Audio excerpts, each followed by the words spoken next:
কি বলবো বলেন? আমার তো মনে হচ্ছে যে এই গরিব দেশের মানুষের পয়সা নিয়ে যে মৎসব, এটা একটা ছেঁচড়ামির পর্যায়ে গেছে। ফাও ফাও বিদেশ যাওয়া বলে না, সরকারি কর্মকর্তা ছাড়াও ধরেন যে মানে কোনো একটা উপলক্ষে যায়, বা ফাও অনেক সময় 5 স্টার হোটেলে খাওয়ার সুযোগ হয় অনেকের। তারপরে এই বিশাল মানে প্লেটের মধ্যে দেখবেন এরকম ফুলায় টুলায় বুফে খাবার থাকে, মানে জীবনে চোখে দেখে নাই হাবাইত্তার মতন খাওয়া।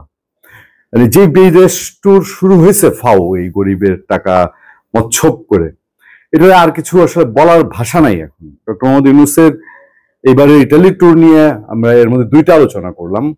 কি দাঁড়াইলো? ইটালিতে পাড়া দেওয়ার পরেই তো দেখতেছি যে আবার বেইজ্জতির কাণ্ড কারখানা। দেখেন উনি যে ইটালিতে রোমে এয়ারপোর্টে নামছে যে ছবিটা, এই ছবিটায় ওনার সাথে লোকজন দেখেন গুনলে হয়তো 5-7 জন আছে এখানে। তো সবাই তো বাঙালি চেহারা না।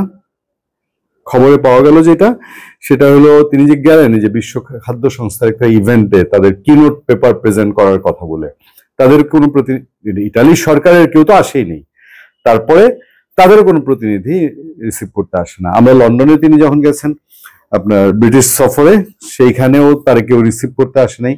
আমেরিকায়ও যে গেছেন এগুলো আসে নাই। এবার বললে জানার চেষ্টা করছি, বলে যে এইসব ট্যুরে আসলে কেউ রিসিভ করে না।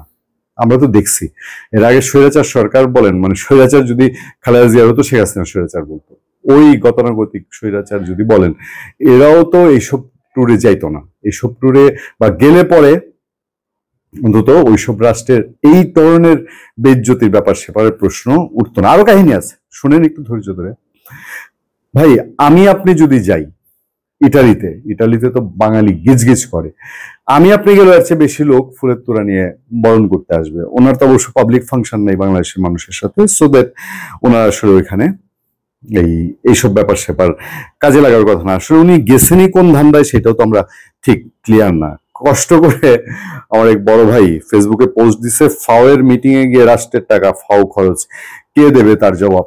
আমি তো বলছি এর আগে আলোচনায়, জবাব চাওয়ার জন্য এদেরকে একদিন পাবেন না। জবাব যে আপনি যে প্রশ্নটা করবেন এই জন্যও তাদেরকে পাবেন না। আচ্ছা, ভদ্রলোক ইটালিতে গেছেন, আমাদের অন্তর্বর্তীকালীন সরকারের প্রধান উপদেষ্টা।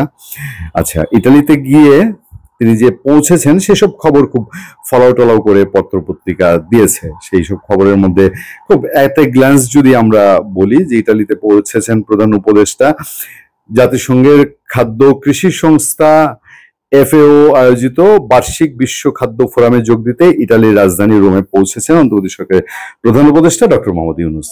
আচ্ছা, স্থানীয় সময় রোববার 5টায় তিনি 5টার দিকে বিমান একটি ফ্লাইটে তিনি রোমে পৌঁছান। বিমানবন্দরে তাকে স্বাগত জানান ইটালিতে বাংলাদেশের রাষ্ট্রদূত ATM রকিবুল হক, তিনি স্বাগত জানিয়েছেন।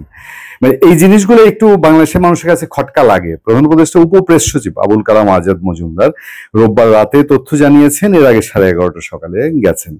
এখানে আরেকটা কাহিনী ঘটে গেছে। আচ্ছা, উপপ্রেস সচিব জানান বিশ্ব খাদ্য ফোরামে বৈশ্বিক খাদ্য নিরাপত্তা, কৃষি উদ্ভাবন এবং টেকসই উন্নয়ন বিষয়ক উচ্চ পর্যায়ের আলোচনায় বিশ্ব নেতা, ওনার কাছে আবার বিশ্ব নেতার কিন্তু আলাদা ব্যাখ্যা আছে। মনে আছে আমেরিকায় বিশ্ব নেতাদের সমর্থন বইলা পরে কাদের পাইছিলেন আপনারা?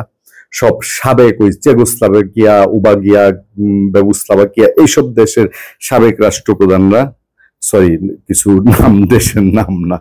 আচ্ছা, বিশ্ব নেতা, নীতি নির্ধারক, বিশেষজ্ঞ উদ্যোক্তা অংশ নেবেন।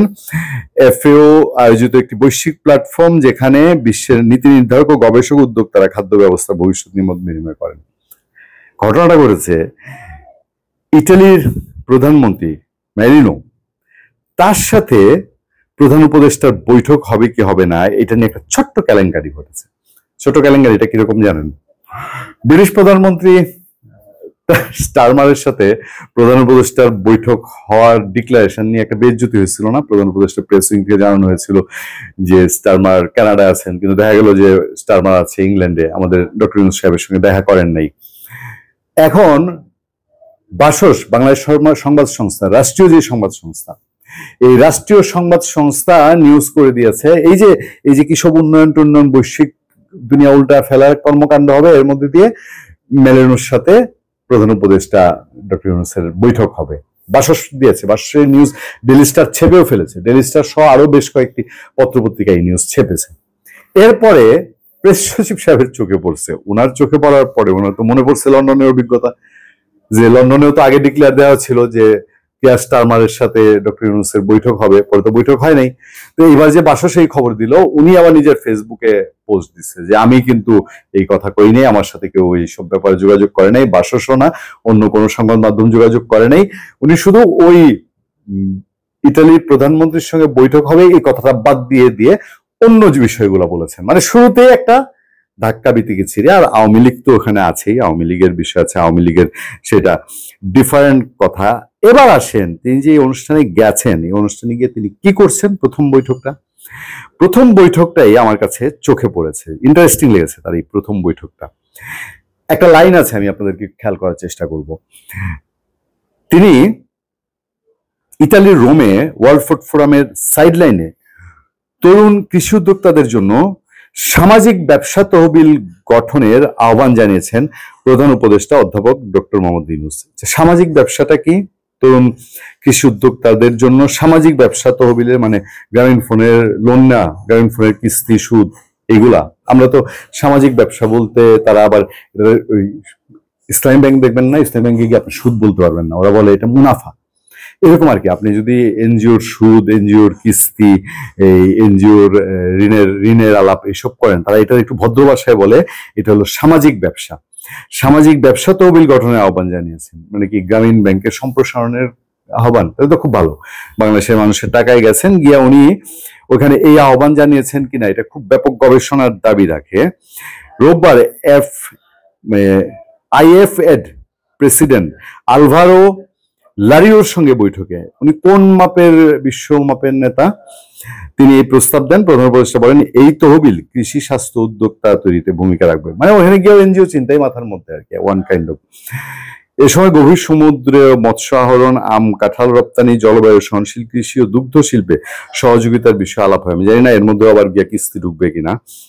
বৈঠকে সামাজিক ব্যবসা উদ্যোগে সহযোগিতা আগ্রহ প্রকাশ করেন আইএফএড প্রেসিডেন্ট। সামাজিক ব্যবসা উদ্যোগে সহযোগিতার আগ্রহ, এটা ক্লিয়ার কি বুঝতে পারছেন আপনারা? মানে এটা কি এমন যে গ্রামীণ ব্যাংকে একটা ফান্ড দিবে, তোমরা এখান থেকে কিস্তি দাও, এরকম কিছু কিনা? এখন এই কর্মকাণ্ডগুলো শুরু হয়েছে, এই যে আমার বন্ধু প্রতিম বড় ভাই তিনি পোস্ট দিয়েছেন যে কি রাষ্ট্রের ফাও এর মিটিং এ গিয়ে রাষ্ট্রের টাকা ফাও খরচ কে দেবে তার জবাব। ভালো থাকবেন, সুস্থ থাকবেন। আপনার সাথে আমি আতিক রহমান পূর্ণিয়া।